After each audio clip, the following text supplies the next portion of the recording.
Assalamualaikum warahmatullahi wabarakatuh. Waalaikumsalam warahmatullahi wabarakatuh. Boleh saya duduk di sini, Bu? Wah, Bu Rizka, tentu saja boleh. Silakan duduk, Bu. Wah, terima kasih. Ibu sedang apa? Saya lihat Ibu bekerja, tetapi seperti ada yang dipikirkan. Jika mau, boleh kok Ibu ceritakan kepada saya. Iya nih Bu Rizka, ada yang ingin saya ceritakan. Apakah Ibu Rizka sedang sibuk? Jika tidak, saya ingin mengajak Bu Rizka ngobrol. Jadi mungkin membutuhkan waktu yang cukup lama. Kebetulan saya sedang tidak sibuk, Bu. Jadi insya Allah bisa mengobrol dengan Ibu. Apa yang ingin Ibu ceritakan kepada saya? Baiklah, jika Ibu bisa dan ada waktu, saya ingin cerita tentang pembelajaran di kelas, Bu. Pembelajaran di kelas? Iya Bu, tapi sebelumnya terima kasih ya Bu, Ibu sudah mau bersedia mengobrol dengan saya. Kan sebagai rekan sejawat, kita memang harus saling bantu, teman untuk sharing, tempat saling cerita dan berbagi. Jadi jangan sungkan untuk bercerita kepada saya jika Ibu ada suatu hal yang mengganjal di hati ataupun jika ada masalah ya. Akan tetapi saya mau tanya dulu nih sama Ibu, apa yang Ibu harapkan dari obrolan kita hari ini? Iya Bu Rizka, saya ingin masalah saya ini ada solusinya Bu. Oke, baiklah. Sekarang coba Ibu ceritakan kepada saya apa masalah yang sedang Ibu hadapi. Sebenarnya saya sedikit bingung terhadap tanggapan tentang pembelajaran di kelas yang menemukan minat literasi untuk anak usia dini. Tanggapan seperti apa yang membuat Ibu merasa bingung? Ada salah satu orang tua murid di kelas saya Bu. Apa yang membuat Ibu merasa bingung terhadap tanggapan salah satu orang tua murid tersebut? Bagaimana saya merasa tidak bingung? Orang tua murid tersebut berkata kepada saya bahwa anaknya belum bisa baca dan tulis. Padahal tahun depan sudah mau masuk sekolah dasar. Maksudnya Ibu merasa bingung karena adanya tanggapan orang tua murid Ibu yang anaknya belum bisa baca dan tulis. Apakah betul seperti itu? Ya benar Bu, itu yang membuat saya bingung. Sekarang coba Ibu jelaskan kepada saya apa yang dikatakan orang tua murid tersebut kepada Ibu. Begini Bu, orang tua murid tersebut berkata kepada saya, kenapa ya Bu, anak saya sudah kelompok D, sudah mau masuk SD tahun depan tetapi belum bisa baca dan tulis. Tidak mau seperti malas begitu, bagaimana besok di SD ya Bu? Bisa Ibu bantu anak kami? Begitu Ibu Rizka, kata orang tua murid saya tersebut. Ternyata seperti itu. Nah, jika saya boleh tahu nih, apa yang Ibu rasakan setelah mendapat tanggapan seperti itu? Selain membuat saya bingung, menjadi beban juga untuk saya, seolah saya memberikan pembelajaran di kelas yang tidak sesuai terhadap anaknya. Padahal kan Bu, Rizka tahu ya, kalau untuk pendidikan anak usia dini memang tidak diajarkan baca tulis kepada murid.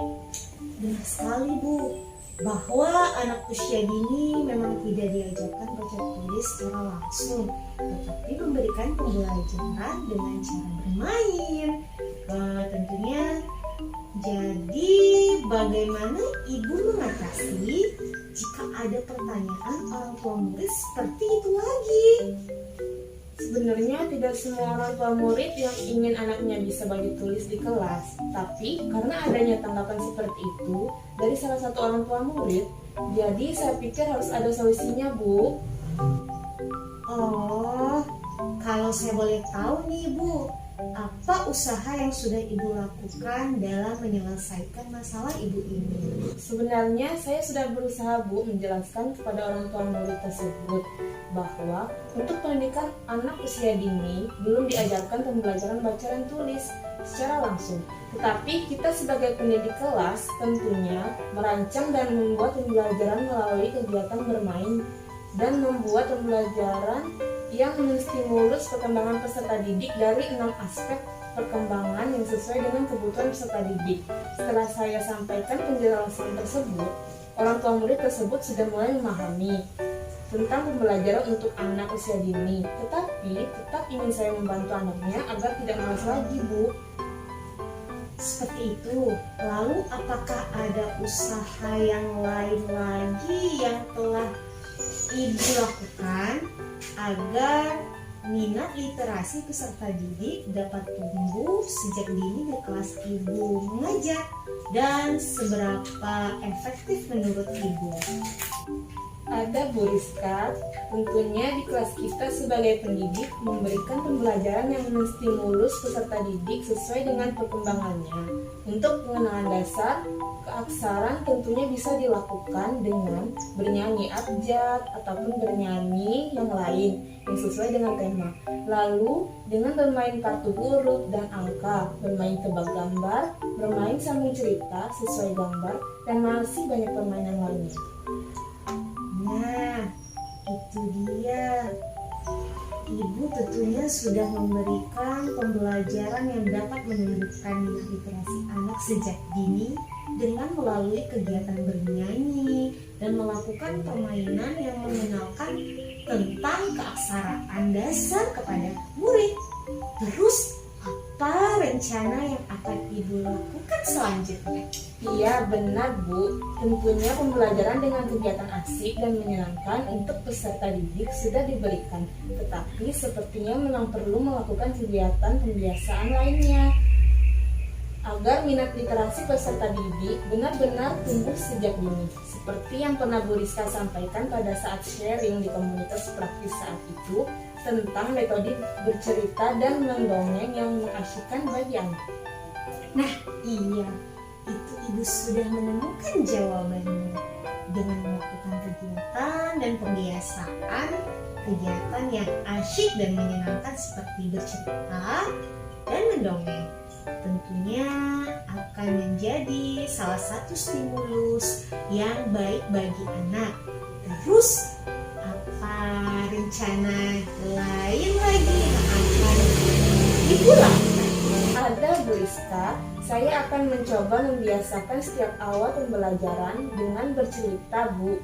Baik dengan media buku ataupun boneka tangan yang kalau saya lihat saat Bu Rizka praktikkan bercerita ataupun mendongeng ke peserta didik, memang terlihat peserta didik semangat dan antusias. Dan peserta didik pun jadi senang bercerita ataupun menceritakan kembali cerita yang telah diberikan oleh Bu Rizka. Wah, bagus itu, Bu. Dengan pembiasaan yang akan Ibu lakukan, tentunya anak akan menjadi terbiasa dan dapat terangsang untuk menyukai membaca buku ataupun bercerita, sehingga minat literasi peserta didik akan mulai tampak sejak dini.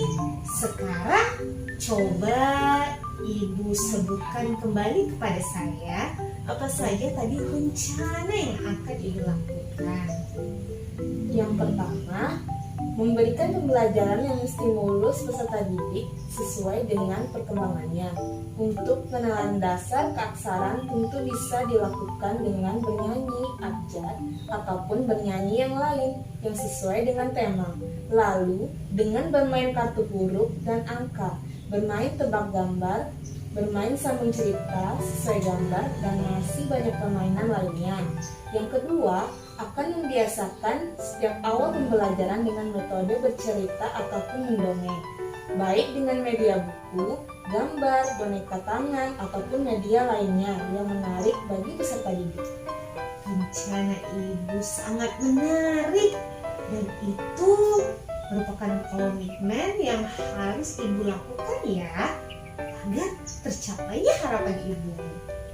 Ya, Bu Rizka, insya Allah secepatnya saya akan melakukannya dengan rutin agar seperti yang Bu Rizka katakan tadi, karena terbiasa maka peserta didik akan bisa tentunya membaca sesuai dengan usia dan kemampuan perkembangan mereka. Mantap semangat ibu ini. Nah, agar harapan ibu dapat terlaksana dengan baik, bantuan apa yang dapat mendukung untuk tindakan ibu dalam melaksanakan? Saya akan meminta rekan sejawat di sekolah tentunya untuk mengingatkan saya dan mendukung rencana saya, Bu. Bisa jadi itu dukungan dari Ibu Rizka langsung tentunya, agar saya juga semangat untuk bergerak. Keren Bu, lakukanlah dengan terencana, semangat ya Bu, dan lebih cepat lebih baik ibu bergerak agar segera tercapainya harapan itu. Dan insya Allah untuk perkembangan peserta didik kita juga, saya tentunya siap membantu ibu sebisa saya. Alhamdulillah, baiklah kalau begitu Bu Rizka. Wah, tentunya terima kasih ya Bu Rizka telah mau membantu saya dalam memecahkan permasalahan yang saya rasakan ini. Dan Ibu sangat mendukung saya. Iya, sama-sama Bu. Selalu semangat ya untuk perkembangan peserta didik kita agar tercapainya merdeka belajar di sekolah kita. Salah satunya dengan semangat dan pembiasaan yang terancang dari Bu Guru dalam pembelajaran yang sesuai dengan kebutuhan peserta didik. Nah, jika Ibu sudah menjalankan rencana Ibu tadi dan mau refleksikannya dan mau tukar cerita lagi kepada saya, tentunya boleh agar saya bisa melihat perkembangannya juga Bu. Oke Bu Rizka, jadi tambah semangat nih karena dapat dukungan dari Bu Rizka. Kalau begitu sekali lagi terima kasih ya Bu Rizka, senang bisa mengobrol dengan Ibu. Sama-sama Bu, saya juga sangat senang dapat mengobrol dan sharing dengan Ibu. Semangat Ibu. Halo, oh iya, kebetulan saya ada keperluan, jadi saya mohon pamit izin dulu ya Bu ya. Sampai jumpa lagi. Assalamualaikum warahmatullahi wabarakatuh. Waalaikumsalam warahmatullahi wabarakatuh. Ya, silakan Ibu lanjut bekerja. Iya, Terima kasih. Sama-sama.